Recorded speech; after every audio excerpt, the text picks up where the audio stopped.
Hi friends, good morning. ನಾನು ನಿಮ್ಮ Nestor traveller. ನಮ್ಮ ಚಾನಲ್ಗೆ ಸ್ವಾಗತ ಸುಸ್ವಾಗತ ಅಂತೇಳಿ ಮತ್ತೊಂದು ವಿಡಿಯೋ ಸ್ಟಾರ್ಟ್ ಮಾಡ್ತಾ ಇದ್ದೀನಿ.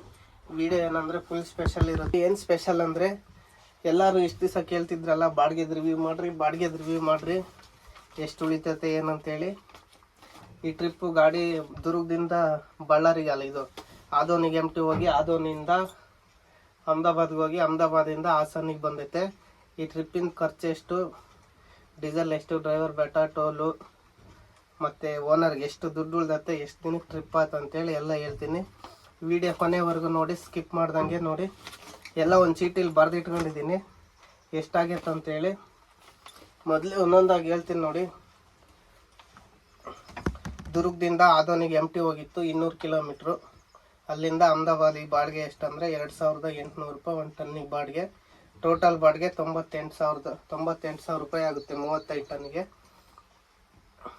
ಮತ್ತು ಅಲ್ಲಿ ಖಾಲಿ ಮಾಡಿ ಅಲ್ಲಿಂದ ಒಂದು 50-60 ಕಿಲೋಮೀಟ್ರ್ ಎಂಟಿ ಹೋಗಿ ದೇಗಮಿಂದ ಹಾಸನ್ಗೆ ಆಲೂಗಡ್ಡೆ ಲೋಡ್ ಮಾಡ್ತಾರೆ. ಅದು ಎಷ್ಟಂದರೆ 32 ಟನ್ನು. ಬಾಡಿಗೆ 4,500 ರೂಪಾಯಿ ಒಂದು ಟನ್ನಿಗೆ. ಅಂದರೆ 32 ಟನ್ನಿಗೆ 1,46,000 ರೂಪಾಯಿ ಬಾಡಿಗೆ ಆಗುತ್ತೆ ಹಾಸನಿಗೆ. ಇದು ಟ್ರಿಪ್ಪು ಎಷ್ಟು ದಿವಸಕ್ಕಾಗಿತ್ತು ಅಂದರೆ 12 ದಿನ ಟ್ರಿಪ್ ಆಗುತ್ತೆ. ಮೊದಲಾಗಿ ಹೇಳ್ತೀನಿ ನೋಡಿ. ಟೋಲು 6,000 ರೂಪಾಯಿ ಒಂದು ಸೈಡ್. ಈ ಕಡೆಯಿಂದ ಹೋಗಿದ್ದು ಆದೋನಿಯಿಂದ, ದುರ್ಗದಿಂದ ಆದೋನಿಯಿಂದ ಅಹಮದಾಬಾದಿಗೆ 6,000 ರೂಪಾಯಿ ಟೋಲ್ ಬರುತ್ತೆ. 3,000 ರೂಪಾಯಿ ಲೋಡಿಂಗು. PCRTO ಬಾರ್ಡ್ರ್ ಅಂತೇಳಿ 4,800 ರೂಪಾಯಿ. ಡೀಸೆಲ್ಲು 55,000 ಹಾಕ್ಸಿದ್ವಿ. ದುರ್ಗದಾಗ ಒಂದು ಟ್ಯಾಂಕ್ ಫುಲ್ ಮಾಡಿಸಿದ್ವಿ 35,000ಕ್ಕೆ. ಮತ್ತು ಸೆಂಟ್ರಾಗೆ ನಗರ ಹತ್ರ ಹೋಗಿ, ಮಾಲೆಗಾಂವ್ ಹೋಗಿ 20,000 ಹಾಕ್ಸಿದ್ರು. ಅಲ್ಲಿ 20,000 ಹಾಕ್ಸಿದ್ರು. ಮತ್ತು ಅನ್ಲೋಡಿಂಗು 2,500. ಡಫು 3,600 ರೂಪಾಯಿ. ನಾನೇ ಟ್ಯಾಂಕ್ ಫುಲ್ ಮಾಡಿ ಕೊಟ್ಟಿದ್ದೆ. ಟ್ಯಾಂಕ್ ಫುಲ್ ಖಾಲಿ ಆಗಿತ್ತು. ಅದೇ ಪಿಕಪ್ ಖಾಲಿ ಆಗೈತೆ ಅಂತೇಳಿ ಒಂದು ವಿಡಿಯೋ ಮಾಡಿ ಹಾಕಿದ್ನಲ್ಲ, ಅದೇ ಟ್ರಿಪ್ಪೇ. ಡಫ್ ಅಂದರೆ ಯಾಡ್ಲು, ಅದು 3,600 ರೂಪಾಯಿ. ಆಫೀಸ್ ಕಮಿಷನ್ನು 2,000 ರೂಪಾಯಿ. ಇದು ಹೋಗಿದ್ದ ಖರ್ಚು ಎಷ್ಟಾಯ್ತಂದರೆ, ಟೋಟಲ್ ಖರ್ಚು 76,000 ರೂಪಾಯಿ ಆಗಿದೆ.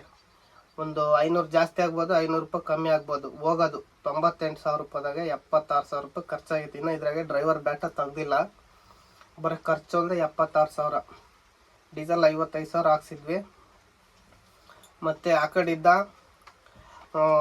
ಅಹಮದಾಬಾದಿಂದ 46,000, ಇದು 1,46,000 ರೂಪಾಯಿ ಬಾಡಿಗೆ ಆಗಿತ್ತು ಪೂರ್ತಿ. ಟೋಟಲ್ ಬಾಡಿಗೆ 32 ಟನ್ ತುಂಬಿಕೆ ಬಂದಿದ್ದು. 35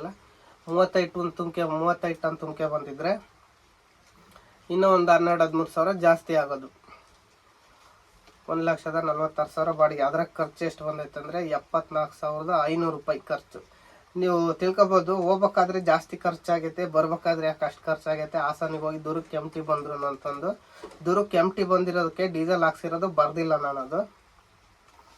ಹೋಗ್ಬೇಕಾದ್ರೆ 55,000 ಹಾಕ್ಸಿದ್ವಿ, ಬರ್ಬೇಕಾದ್ರೆ 50,000 ಡೀಸೆಲ್ ಹಾಕ್ಸಿದ್ವಿ. ಇವಾಗ ಸ್ಟಾರ್ಟ್ ಮಾಡೋಣ. ಲೋಡಿಂಗು 2,000 ರೂಪಾಯಿ. ಆಫೀಸ್ ಕಮಿಷನ್ನು 3,300 ರೂಪಾಯಿ. ಗೈಡಿಂದ 500 ರೂಪಾಯಿ ಸೇರಿ 2,800 ರೂಪಾಯಿ ತಗೊಂತಾರೆ ನಮ್ಮ ಹತ್ರ. ಬೇರೆ ಗಾಡಿ ಇರ್ತಾಗ 3,000, ಗೈಡಿಂದ 500 ರೂಪಾಯಿ. ಅವ್ನು ನಮ್ಮ ಫ್ರೆಂಡಿಗೆ ಕಳಿಸಿದ್ದೆ, ಅವನಿಗೆ ಗೊತ್ತಿರಲಿಲ್ಲ ಅದು ಲೋಡಿಂಗ್ ಪಾಯಿಂಟು. ಅದಕ್ಕೆ ಗೈಡಿಗೆ ಮಾತಾಡಿ ಕಳಿಸಿದ್ವಿ 500 ರೂಪಾಯಿಗೆ. ಟೋಲು ಬರ್ಬೇಕಾದ್ರೆ 9,000 ರೂಪಾಯಿ ಬಂದೈತೆ. 9,000 ರೂಪಾಯಿ. ಅಲ್ಲಿಂದ ಹಾಸನಿಗೆ ಹೋಗಿ ಹಾಸನಿಂದ ದುರ್ಗ ಪುರಷ್ಟೊತ್ತಿಗೆ 9,000 ರೂಪಾಯಿ ಟೋಲು. ಮತ್ತು ಡೀಸೆಲ್ 50,000 ಹಾಕ್ಸಿದ್ದು.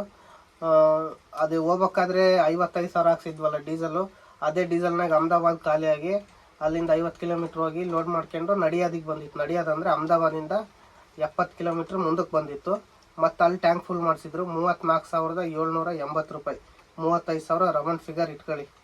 ಮತ್ತು ಅದೇ ಡೀಸೆಲ್ನಾಗೆ ಸೀದಾ ಗಾಡಿಯಲ್ಲಿ ಬಂತು, ಕುಷ್ಟಗಿಗೆ ಬಂತು ಫುಲ್ ಟ್ಯಾಂಕ್ನಾಗೆ. ಕುಷ್ಟಗಿನಲ್ಲಿ ಮತ್ತೆ 15,000 ಹಾಕ್ಸಿದ್ರು. ಅದೇ 15,000 ರೂಪಾಯಿಗೆ ಹಾಸನಿಗೆ ಹೋಗಿ ಖಾಲಿ ಆಯ್ತು. ಹಾಸನಿಗೆ ಹೋಗಿ ಖಾಲಿಯಾಗಿ ಬರ್ಬೇಕಾದ್ರೆ ಒಂದು 3,000 ರೂಪಾಯಿ ಹೆಂಗನಾಗಿದೆ ಇಲ್ಲ ಅಂತೇಳಿ ಹಾಕ್ಸಿದ್ವಿ.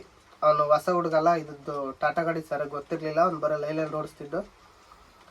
ಅದು 3,000 ಇಲ್ಲ ಅಂತೇಳಿ ನಮ್ಮ ಓನರ್ ಹಾಕ್ಸ್ತಾರೆ ದುರ್ಗಕ್ಕೆ ಬರೋಕ್ಕೆ. ಅಲ್ಲಿಗೆ 53,000 ಡೀಸೆಲ್ ಆಯ್ತು. 74,500 ರೂಪಾಯಿ ಖರ್ಚಾಗಿತ್ತು. ಇನ್ನು 3,000 ಸೇರಿಸಿದ್ರೆ 77,500 ಆಯ್ತು ಖರ್ಚು. ಡೀಸೆಲ್ಗೆ ಬಂದು PCRTO 4,800 ರೂಪಾಯಿ.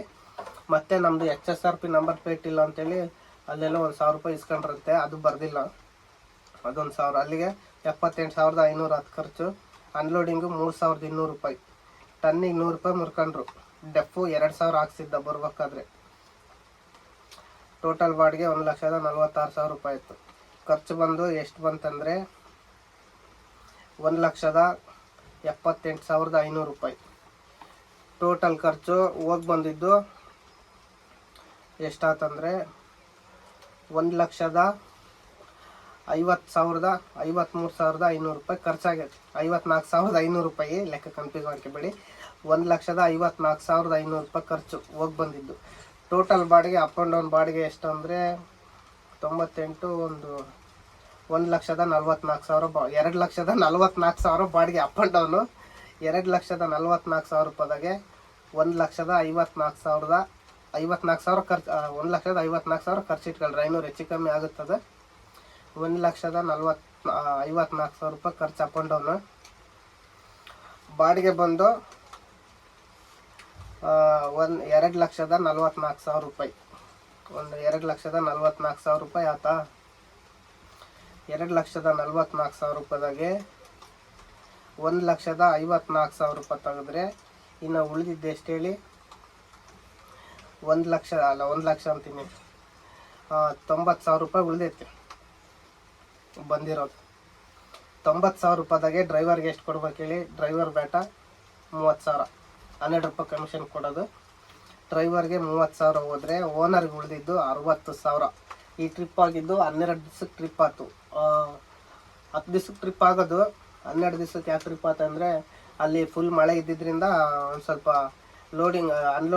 ಲೋಡಿಂಗು ಡಲ್ ಇತ್ತು.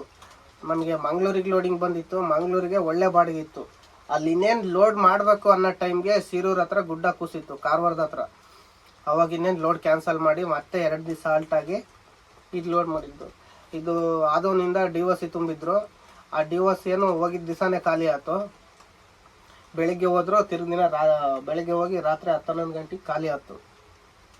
ಖಾಲಿಯಾಗಿ ಆಫೀಸ್ ಹತ್ರ 2 ದಿವಸ ಕಾದ್ರು. ಆಮೇಲೆ ಹುಬ್ಳಿಗೆ ಬಂತು ಲೋಡಿಂಗು. ಹುಬ್ಳಿಗೆ ಬೇಡ ಅಂದ್ವಿ. ಮತ್ತು ತಿರ್ಗಾ ಕೊಚ್ಚಿಗಿತ್ತು, ಕೊಚ್ಚಿಗೆ ಬೇಡ ಅಂದ್ವಿ. ಕೊಚ್ಚಿಗೆ ಹೋಗೋಕ್ಕೆ ರೂಟೇ ಬಂದಾಗಿಬಿಡ್ತಲ್ಲ, ಎಲ್ಲ ಬೇಡ ಅಂದ್ವಿ.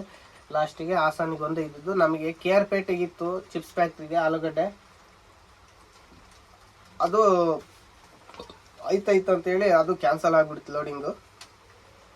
ಇದು ಇದ್ದಿದ್ದೇ ಲೋಡ್ ಮಾಡಿ ಕಳಿಸಿದ್ರು. ಆ ಲೋಡು ನಮ್ದು ಇನ್ನೊಂದು ಗಾಡಿ 5772 ತುಮಕೆ ಬರ್ತೈತೆ ನೋಡಿ. ಲೆಕ್ಕ ಹಾಕಿ ನೀವೇ ಎಷ್ಟು ಉಳಿದಿರ್ಬೋದು. 12 ದಿವಸಕ್ಕೆ 60,000, 16 ಇಲ್ಲಿಗೆ ಕಮ್ಮಿನೇ ದುಡ್ಡು. ಹಂಗೆ ಅಹಮದಾಬಾದಿಗೆ ಹೋಗಿ ಬಂದರೆ ಒಂದು 75-80,000 ದುಡ್ಡು ಉಳಿಬೇಕು. ಅದು 35 ಟನ್ನಿಗೆ ಬಂದಿದ್ರೆ 70,000 ಉಳಿಯೋದು. ತಿಂಗ್ಳಿಗೆ 3 ಟ್ರಿಪ್ ಮಾಡಬೇಕು ಅಹಮದಾಬಾದಿಗೆ. ಹಂಗಾದ್ರೆ ದುಡ್ಡು. ಇದು ಕಂತು ಎಷ್ಟು ಬರುತ್ತಂದರೆ ಈ ಗಾಡಿದು 98,000 ರೂಪಾಯಿನ ಬರುತ್ತಂತ ಹೇಳಿದ್ರು ನಮ್ಮ ಓನರು. 98,000 ಇಟ್ಕೊಳ್ರಿ.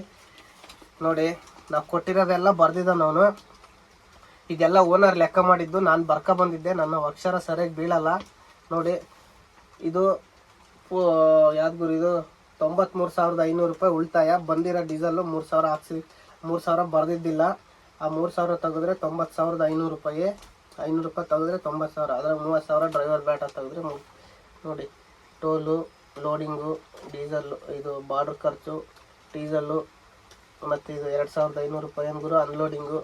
ಡೆಫ್ 3,600. ಮತ್ತು ಇದು 2,500. ಇದು 12,000 ರೂಪಾಯಿ ಡ್ರೈವರ್ ಕಮಿಷನ್ ಹೋಗಿದ್ದು. ಇದು 2,000 ರೂಪಾಯಿ ಆಫೀಸ್ ಕಮಿಷನ್ನು ನೋಡಿ. ಇದು ಬರ್ದಿದ್ನಿ ಖರ್ಚು. ಇದಕ್ಕೆ 3,000 ಸೇರಿಸಿದ್ರೆ 77,500 ರೂಪಾಯಿ ಆಗ್ತತೆ. 1,000 ಜಾಸ್ತಿ ಹೇಳಿದ್ನಿ, ಪರವಾಗಿಲ್ಲ. ನೋಡಿ ಎಷ್ಟು ಉಳ್ದತೆ. ಅಹಮದಾಬಾದಿಗೆ ಓಡಿಸೋರು ನೋಡಿ 16 ವೀಲು. ಅದರಲ್ಲಿ 2 ಸೈಡ್, ಒಂದು ಸೈಡ್ 35 ಟನ್ನು, ಒಂದು ಸೈಡ್ 32 ಟನ್ನಿಗೆ ಬಂದಿರೋದು. ಇಷ್ಟು ಉಳ್ದತ್ತೆ ಗಾಡಿ. ಇವಾಗ ಅಹಮದಾಬಾದಿಗೆ ಕಳ್ಸೋಕ್ಕೆ ಫುಲ್ ಮಳೆ ಬರ್ತೈತೆ. ಅಲ್ಲಿ ವಿಚಿತ್ರ ಮಳೆ. ನಮ್ಮ ಗಾಡಿನೇ ಮುಣಿಗೆ ಬರ್ತೈತೆ ಅಂದರೆ ಟೈರೇ ಕಾಣಲ್ಲ ಅಂತ ಅಷ್ಟು ನೀರು ಬರ್ತದೆ. ಅದ್ರಾಗೂ ಬರ್ತೈತೆ ಗಾಡಿ ಆಲೂಗಡ್ಡೆ ಲೋಡ್ ಮಾಡ್ಕೊಂಡು. ಟೈಮಿಂಗ್ ಇದು ನಿಂತ್ಕೊಂಡ್ರೆ ಮಾಲ್ ಕೊಳ್ತಾಗ್ತತೆ. ತಿರ್ಗಾ ಇದು ನಾವು ದೈವೇಲಿಂದ ಮಾಲೆಗೊಂಡು ಬರ್ತಿದ್ವಿ. ಆ ರೋಡ್ ಬಂದಾಗಿತ್ತಂತೆ. ಅದು ಗಾಡಿ ಅಲ್ಲಿಗೆ ಬಂದು ವಾಪಸ್ ಹೋಗಿರೋದು. ಎಲ್ಲಿಗೆ 30 ಕಿಲೋಮೀಟ್ರ್ ತಾರಾಬಾದ್ ಅಂತೇಳಿ ಬರುತ್ತೆ. ಅಲ್ಲಿಗೆ ಬಂದು ವಾಪಸ್ ಮತ್ತೆ ದೈವಲ್ಗೆ ಹೋಗಿ ದುಲಿಯಾ ಹೋಗಿ ಬರ್ತೈತೆ. ನಾನು ಅಹಮದಾಬಾದ್ ಹೋಗ್ಬೇಕಂತಿದ್ದೆ, ಬೇಡ ಅಂತೇಳಿ ನಾಗ್ಪುರಿಗೆ ಹೊರಟಿದ್ದೀನಿ. ಹೋಗ್ತಾ ನೀವೇ ಲೋಡ್ ಮಾಡ್ಕೊಂಬರೋಕ್ಕೆ ನಮ್ಮ ದೋಸ್ತ ಅವನ್ನೇ ಕಳಿಸ್ತೀನಿ ಲೋಡ್ಗೆ. ನಾನು ಲೋಡ್ ಬಂದಮೇಲೆ ಹೋಗ್ತೀನಿ. ಎಲ್ಲರೂ ಭಾಳ ದಿವಸಲಿಂದ ಕೇಳ್ತಿದ್ರಲ್ಲ ಒಂದು ವೀಡಿಯೋ ಮಾಡಿ ಅಂತೇಳಿ ಬಾಡಿಗೆದು ಮಾಡಿದ್ದೀನಿ ನೋಡಿ. ಇಷ್ಟು ಉಳಿದಿದೆ. ಖರ್ಚೆಲ್ಲ ಇಲ್ಲಿದೆ, ನೀವು ನೋಡ್ಕೊಂಬಿಡಿ. ನಮ್ಮ ಗಾಡೀಲಿ ಬಂದಿರೋದು ಖರ್ಚು ಬರ್ದಿದ್ವಿ. ಒಂದು ಗಾಡೀಲಿ ಕಮ್ಮಿ ಬರ್ಬೋದು, ಒಂದು ಗಾಡೀಲಿ ಜಾಸ್ತಿ ಬರ್ಬೋದು. ಈ ವಿಡಿಯೋ ನೋಡಿ ಎಲ್ಲ ಓನರ್ಗಳು ಡ್ರೈವರ್ಗೆ ಆ ಗಾಡಿಗೆ ವಿಡಿಯೋ ಮಾಡಿದ್ದು ಅಷ್ಟು ಖರ್ಚು ಬಂತು, ನಿಂದೆ ಜಾಸ್ತಿ ಬಂತು ಅಂತಂದು ಕೇಳಕ್ಕೆ ಹೋಗ್ಬೇಡ್ರಿ. ಅದು ಡ್ರೈವರ್ ಮೇಲೆ ಡಿಪೆಂಡ್ ಆಗುತ್ತೆ. ಅದು ಈಗ 12 ವೀಲಿಗೆ ಕಮ್ಮಿ ಬರುತ್ತೆ, 14 ವೀಲಿಗೆ ಇನ್ನೂ ಜಾಸ್ತಿ ಬರುತ್ತೆ, 16 ವೀಲಿಗೆ ಜಾಸ್ತಿ ಬರುತ್ತೆ. ಎಲ್ಲದಕ್ಕಿಂತ ಕಮ್ಮಿ ಬರೋದಂದರೆ 10 ವೀಲು 12 ವೀಲಿಗೆ ಅಷ್ಟೇ ಬಾಡಿಗೆ ಇರುತ್ತೆ. ನಮಗೂ ಅದಕ್ಕೂ ಏನಂದ್ರೆ ಒಂದು 20-30 ಸಾವಿರ ರೂಪಾಯಿ ಹೆಚ್ಚು ಕಮ್ಮಿ ಆಗುತ್ತೆ. ನಮಗೆ ಬಂದಿರೋದು ನಾವು ಹೇಳಿದ್ವಿ. ಇದು 12 ವೀಲು 14 ವೀಲದ್ದು ಅದೆಷ್ಟು ಬರುತ್ತೋ ಗೊತ್ತಿಲ್ಲ. ನಮ್ದೇನಿದ್ರು ಸೀದಾ ಲೆಕ್ಕ. ಉಳ್ದಿಲ್ಲ ಅಂದರೆ ಓನರ್ ಹತ್ರ ಜಡಿ ಮಾಡಿ 1000-2000 ರೂಪಾಯಿ ಇಸ್ಕೊಂತೀವಿ. ಈ ಡೀಸೆಲ್ ಕದಿಯೋದು ಮತ್ತು ರೋಡ್ ಖರ್ಚು ಜಾಸ್ತಿ ಬರೋದು ಅದೆಲ್ಲ ಮಾಡಲ್ಲ. ನಮಗೆ ಡ್ರೈವಿಂಗ್ ಕಲಿಸ್ಬೇಕಾದ್ರೆ ನಮ್ಮ ಗುರು ಹೇಳಿ ಕಲಿಸಿರೋದು, ಡೀಸೆಲ್ ಮಾತ್ರ ಕದಿಬೇಡ, ಕಳ್ತನ ಮಾಡೋಕ್ಕೆ ಹೋಗ್ಬೇಡ. ಕಳ್ತನ ಮಾಡಿದರೆ ಸಾಯೋವರೆಗೆ ಕುತ್ಕೊಂಡು ತಿನ್ಬೇಕು, ಆ ಥರ ಕಳ್ತನ ಮಾಡು. ಸಣ್ಣ ಪುಟ್ಟ ಕಳ್ತನ ಮಾಡೋಕ್ಕೆ ಹೋಗ್ಬೇಡ. ಎಲ್ಲೇ ಹೋದ್ರೂ ನನ್ನ ಹೆಸರು ಉಳಿಸಿ ಅಂತೇಳಿ ನಮ್ಮ ಗುರು ಗಾಡಿ ಕಲಿಸಿದ್ದು ನನಗೆ. ನಾನು ಅದರಿಂದ ಡೀಸೆಲ್ ಕದಿಯೋಕ್ಕೆ ಹೋಗಲ್ಲ. ನನಗೆ ಡೀಸೆಲ್ ಕದಿಯೋರು ಕಂಡ್ರೆ ಆಗಲ್ಲ. ಯಾಕಂದರೆ ನಾವು ದುಡ್ಕೊಂಡು ತಿನ್ನೋ ತಾಯಿ ಇದು. ತಾಯಿಗೆ ಯಾವತ್ತೂ ದ್ರೋಹ ಮಾಡಬಾರ್ದು. ನಾವು ಇದರಿಂದ ಒಂದು ತುತ್ತು ಅನ್ನ ತಿಂತಾ ಇದೀವಿ ಅಂದ್ರೆ ನಾವು ಇದನ್ನ ಚೆನ್ನಾಗಿ ನೋಡ್ಕೋಬೇಕು. ಓನರ್ ನಮ್ಮನ್ನು ನಂಬಿ 50 ಲಕ್ಷ ರೂಪಾಯಿ ಗಾಡಿ ಕೊಟ್ಟಿರ್ತಾನೆ. ತಿರ್ಗಾ ಟ್ಯಾಂಕ್ ಫುಲ್ ಡೀಸೆಲ್ ಕೊಟ್ಟು ಕ್ರೆಡಿಟ್ ಕಾರ್ಡ್, ಇದು ಟ್ಯಾಂಕ್ ಫುಲ್ ಡೀಸೆಲ್ ಇರುತ್ತೆ ಯಾವಾಗಲೂ ನಮ್ಮ ಗಾಡಿ. ನಮಗೆ ಇನ್ನೊಂದು ಕ್ರೆಡಿಟ್ ಕಾರ್ಡ್ ಕೊಟ್ಟಿರ್ತಾನೆ ನಮ್ಮ ಸಾವುಕಾರ. ಪಿನ್ ಕೋಡ್ ಎಲ್ಲ ಪ್ರತಿಯೊಂದು ನಮಗೆ ಗೊತ್ತು. ನಾನು ಅದರಲ್ಲಿ ಏನು ಬೇಕಾದರೂ ಮಾಡ್ಬೋದು, ಕೇಳಲ್ಲ ಅಂತೇಳಿ. ನಾನು ಆ ಥರ ಎಂದೂ ಮಾಡಿಲ್ಲ, ಮಾಡೋಕ್ಕೆ ಹೋಗೋದಿಲ್ಲ. ನನಗೆ ಡ್ರೈವಿಂಗ್ ಕಲಿಸಿರೋ ಗುರುದು ಹೆಸರು ಒಂದೇ ಉಳಿಸ್ಬೇಕಷ್ಟೇ. ನಾನು ಯಾವತ್ತೂ ಕೆಟ್ಟ ಹೆಸರು ತಂದಿಲ್ಲ, ನಾನು ಇದುವರೆಗೂ ತರೋದು ಇಲ್ಲ. ಮತ್ತು ನಮ್ಮ ಈ ಓನರ್ ಹತ್ರ 8 ವರ್ಷದಿಂದ ಇದ್ದೀನಿ ನಾನು. ಇಂಥ ಭರವಸೆ ಮೇಲೆ ನಮ್ಮ ಓನರ್ ಇಟ್ಕೊಂಡಿರೋದು. ಇವನು ಏನು ಮಾಡಲ್ಲ, ಒಳ್ಳೆ ಹುಡುಗ, ಒಂದು 500,000 ಎಲ್ಲ ತಿಂದ್ಬಿಡ್ಲಿ, 2,000 ತಿಂದ್ಬಿಡ್ಲಿ ಅಂತಾನೆ. ಒಳ್ಳೆ ಹುಡುಗ ಅಂತಾನೆ ಹೇಳೋದು. ನಮ್ಮ ಬಗ್ಗೆ ನಾವೇ ಹೇಳ್ಕೋಬಾರ್ದು. ಓನರ್ ಹತ್ರ ಹೇಳ್ಬೇಕು. ಬೇರೆಯವ್ರ ಹತ್ರ ಹೇಳಿರ್ತಾರೆ. ನಮ್ಮ ಪಾಲಿಸಿ ಅದು ಗುರು. ನಮಗೆ ಡೀಸೆಲ್ ಕದಿಯೋದು ಗೊತ್ತಿಲ್ಲ, ಬೇರೆಯವ್ರು ಕದೀತಾರೇನೋ ಗೊತ್ತಿಲ್ಲ, ಅದು ನಮಗೆ ಸಂಬಂಧ ಇಲ್ಲ. ಬೇರೆ ಗಾಡಿಯವ್ರದ್ದೇ ಸಂಬಂಧ ಇಲ್ಲ. ನಮ್ಮ ಕಂಪ್ನಿ ಗಾಡಿದೆ ನೋಡೋಕೆ ಹೋಗಲ್ಲ ನಾನು. ಅದೆಲ್ಲಿ ಹೊತ್ತು ಏನು ಮಾಡ್ತು, ಹೆಂಗೆ ಬರ್ತಾನೆ ಏನು ಅಂತ ಕೇಳಲ್ಲ. ನಮ್ಮ ಓನರ್ ಹೇಳಿದರೆ ಮಾತ್ರ ಗೊತ್ತಾಗೋದು ನನಗೆ. ಗಾಡಿ ಹಿಂಗೆ ಬರ್ತೈತೆ, ಹಿಂಗೆ ಹೋಗ್ತೈತೆ ಅಂತ ಹೇಳ್ತಿರ್ತಾನೆ ಅಷ್ಟೇ. ಅಷ್ಟು ಮಾತ್ರ ಗೊತ್ತಾಗುತ್ತೆ. ನಾನು ಆ ಡ್ರೈವರ್ಗೂ ಫೋನ್ ಮಾಡೋಕ್ಕಲ್ಲ, ಯಾವಾಗ ಒಂದು ಫೋನ್ ಮಾಡೋದು. ನಮ್ದು ಈ ಪಾಲಿಸಿ, ನನ್ನ ಗಾಡಿ ಎಷ್ಟೋ ಅಷ್ಟೇ ನಾನು ನೋಡ್ಕೊಳೋದು. ಯಾರ್ದು ನೋಡೋಕ್ಕೆ ಹೋಗಲ್ಲ. ಈ ವಿಡಿಯೋ ಇಷ್ಟ ಆದರೆ ಲೈಕ್ ಮಾಡಿ, ಶೇರ್ ಮಾಡಿ, ಕಮೆಂಟ್ ಮಾಡಿ, ಸಬ್ಸ್ಕ್ರೈಬ್ ಮಾಡೋದು ಮಾತ್ರ ಮರಿಬೇಡಿ.